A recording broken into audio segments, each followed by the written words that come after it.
சென்னையில் properties தேடுறீங்கன்னா finebhk.com போங்க. Magic ப்ராப்பர்ட்டிஸை AI உங்களுக்கு சஜஸ்ட் பண்ணும். மின்னம்பலம் நேயர்களுக்கு வணக்கம். இது டிஜிட்டல் திண்ணை. 2 நாட்களுக்கு முன்னாடி மாஜி அமைச்சர் செந்தில் பாலாஜியின் தம்பி அசோக்குமார திடீர்னு கரூர் போலீசார் வலை வீசி தேடினாங்க.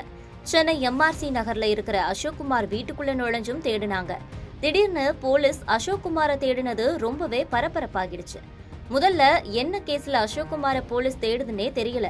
அப்புறம்தான் 2023 செந்தில் பாலாஜி வீட்டுல ஐடி ரைடு நடந்தப்ப ஐடி ஆபீசர்ஸ் மீது தாக்குதல் நடந்து பரபரப்பாச்சு இல்லையா?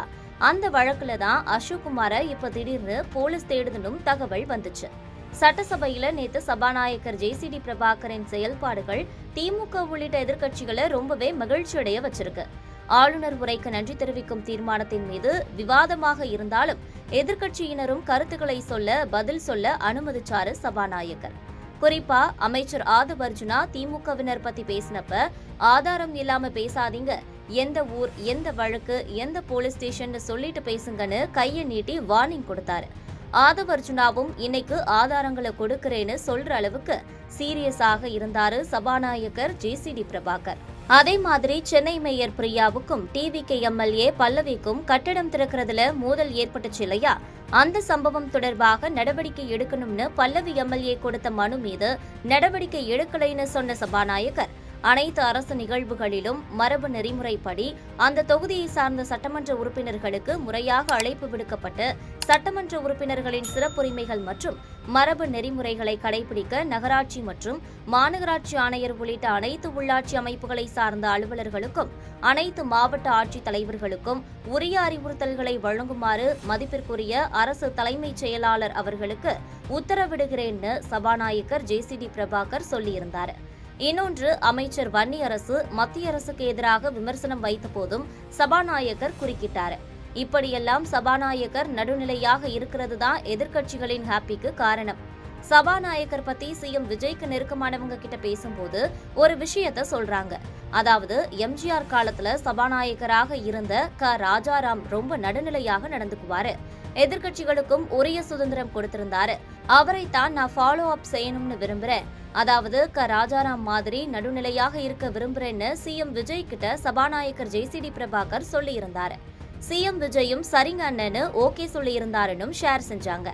சரி, செந்தில் பாலாஜி தம்பி அசோக்க போலீஸ் தேடுறதுக்கும் சட்டசபையில சபாநாயகரோட செயல்பாட்டை பத்தி நாம பேசுறதுக்கும் என்னங்க தொடர்பு இருக்குன்னு கேட்டா, அதாவது இன்னைக்கு சபாநாயகர் ஜேசிடி பிரபாகர் ஆக்ஷன்ஸ பாராட்டுற இதே திமுக தரப்பு போன வாரம் சபாநாயகரை முன்வச்சு சம்பவங்களை செஞ்சது. அதுதான் அசோக்குமார போலீஸ் தேடுறதுக்கும் காரணம்னு சொல்றாங்க.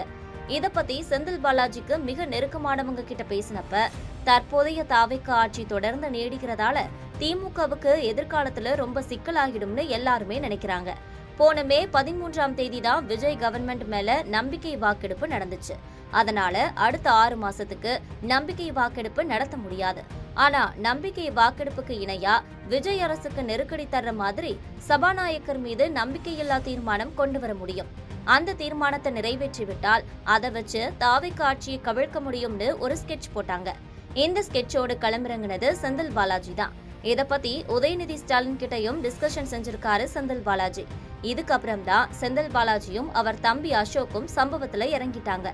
இதுக்காக ஒரு பக்கம் விஜய் கவர்மெண்ட் ஆதரிக்கிற கட்சிகளோட எம்எல்ஏக்கள் கிட்ட பேசி ரெடி செஞ்சுக்கிட்டு இருந்தாங்க. இன்னொரு பக்கம் தாவேக்காவில பலவீனமாக இருக்கிற 4 எம்எல்ஏக்களையும் வளைச்சிட்டாங்க. அதுல 2 எம்எல்ஏக்களுக்கு அட்வான்ஸ் கூட சேர்ந்துருச்சுன்னு தகவல் இருக்கு. இப்படி சபாநாயகரை முன்வச்சு விஜய் ஆட்சிக்கு எதிராக நடக்கிற அத்தனை மூமெண்ட்ஸும் உளவுத்துறை ஐஜி அஸ்ரா கார்க்குக்கு போக அவரும் ஒரு டீம் ஃபார்ம் பண்ணி கண்காணிக்க வேண்டியவங்களை கண்காணிச்சு சிஎம் விஜய்க்கு டீட்டெயிலா ரிப்போர்ட் அனுப்பிட்டாரு. இந்த ரிப்போர்ட்டை பார்த்து ஷாக்கான சிஎம் விஜய் இதை ஆஃப் செய்யணுமேனு தான் ஆக்ஷனுக்கு ஓகே சொன்னாரு.